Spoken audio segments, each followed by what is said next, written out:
Hi everyone, today you learn about a material submittal, which is a very important engineering submissions for a project. So before starting, please ensure that you have subscribed this channel and press the bell icon.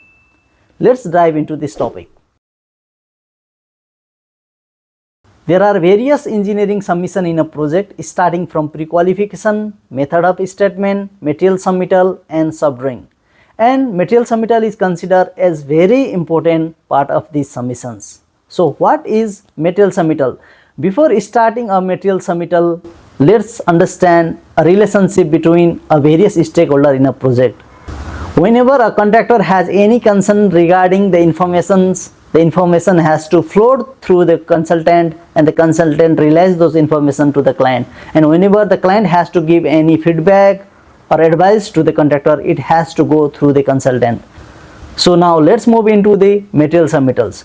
So material submittal is primarily a document that properly provides the information about the various materials that are going to be used in this project. You do have a BOQ, right? Bill of quantity. In the BOQ, there will be various materials. There are various materials to be used in the project, but those materials from which company it has to be procured or what kind of material to be procured, it is not described in the BOQ. The BOQ is referred to some specs, but when the times comes for the construction, the contractor has to make the decision to select those materials.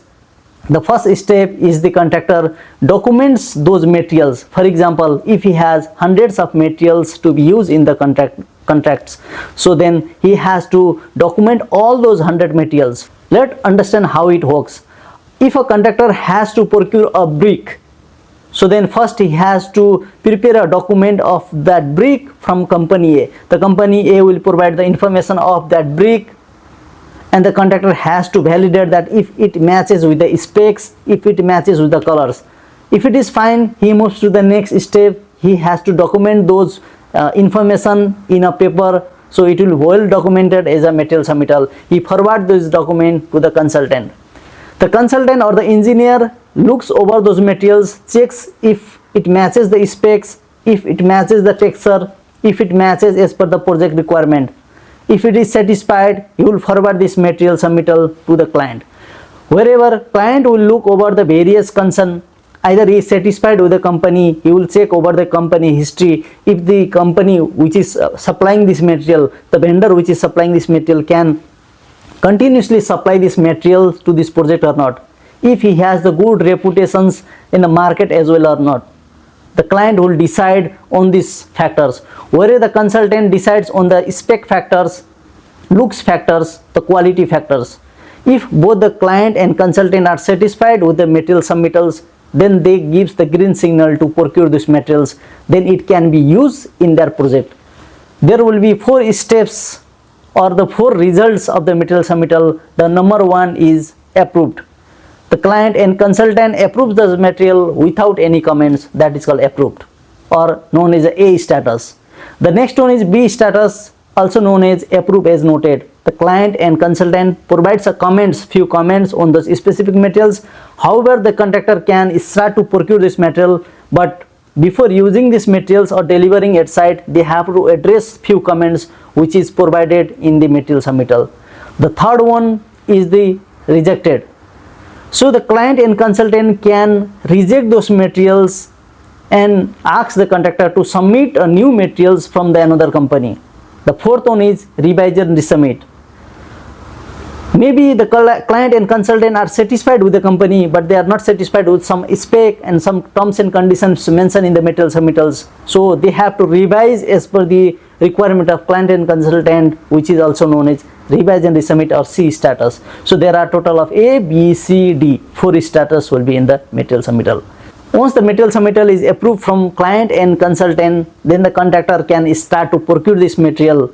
The material will be delivered at site, and then there will be the material inspections, which will be discussed in coming topics. Today I will be only focusing on the material submittals.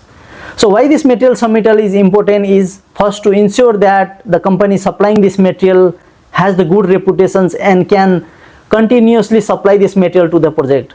For example, a marble. A contractor can look over the cheaper vendor who can supply the marble, but in coming days he doesn't know the unforeseen events that is going to happen. They might not be able to supply the marbles continuously, or it has some history that there were defective marbles produced from these companies. The client and the consultant are well known about this company, so they better know this company and they will reject or approve these materials based on the contractor proposal. The contractor always tries to save money, whereas client and consultant look over the factor that if this material can make a project success, or this material is good for the project, because the client is the one who is going to take care of that project. The material submittal are categorized into two categories: consumables, which is also known as the domestics, and the long lead items.